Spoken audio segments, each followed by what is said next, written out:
Madam, I thank you for giving me an opportunity to speak on the various canters and issues relating to the Rafale deal. Firstly, I just wish to quote a sentence from the Supreme Court judgment which makes things clear that there is something fishy in this entire deal, madam. The Supreme Court says, and I quote, "The pricing details have, however, been shared with the CAG, and the report of the CAG has been examined by the PAC. Only a redacted portion of the report was placed before the Parliament and is in public domain." Unquote. Madam, the Honourable Minister for Defence has the bounden duty to explain to this House as to when the report of the CAG was examined by the PAC. The chairman of the PAC is on record saying that the PAC has never examined the CAG report on Rafale. This clearly indicates that the government, which is misusing every institution in the country, be it the CBI, the ED, the RBI, and others, has even tried to mislead the highest court of the country, madam. Madam, the BJP, when it was in the opposition, was on record saying that the then government made CBI as a caged parrot. But now, after assuming office, I have no hesitation to say that this very BJP government made the CBI into a gar ka kutta, madam, or pet dog.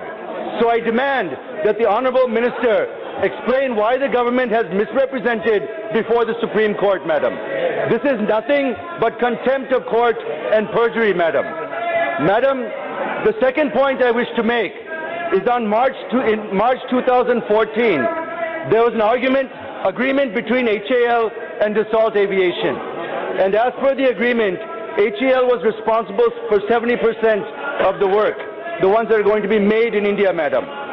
Now that you have eliminated HAL altogether and brought in Reliance ADAG, does it mean that HAL, which was relevant in 2014, has become redundant and irrelevant in 2018? I request the Defence Minister to please explain this. I am saying this because the former Chief HAL, Mr. Suvarna Raju, is on record saying that HAL has every capability to do it, madam.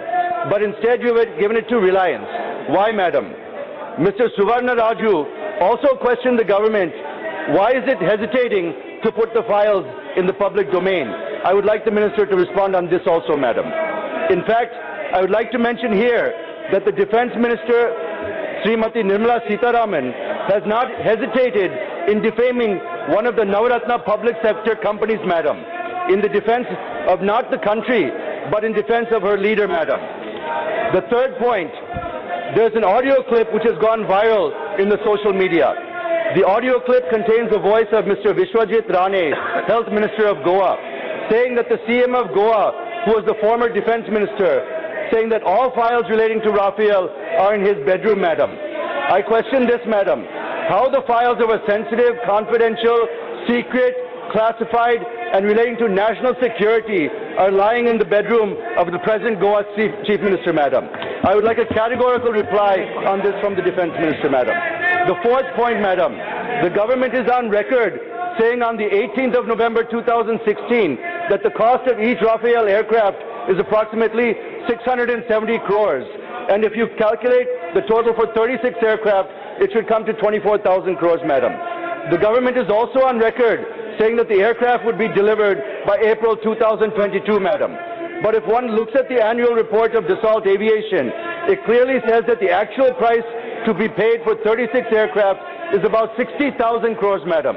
It is nearly 2.5 times what the government states in Parliament.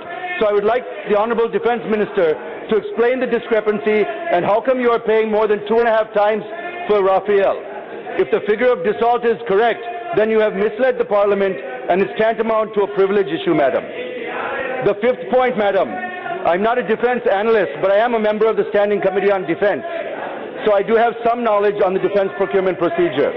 The PM has suddenly announced a deal in France on 10th of April 2015, whereas the procedure should be that the Defence Ministry first accepts and approves the necessity for buying the jets. But contrary to this, the PM first announced a deal for these 36 jets, and the Ministry has given its acceptance of necessity for these 36 jets only in May 2015, madam, after the announcement, madam.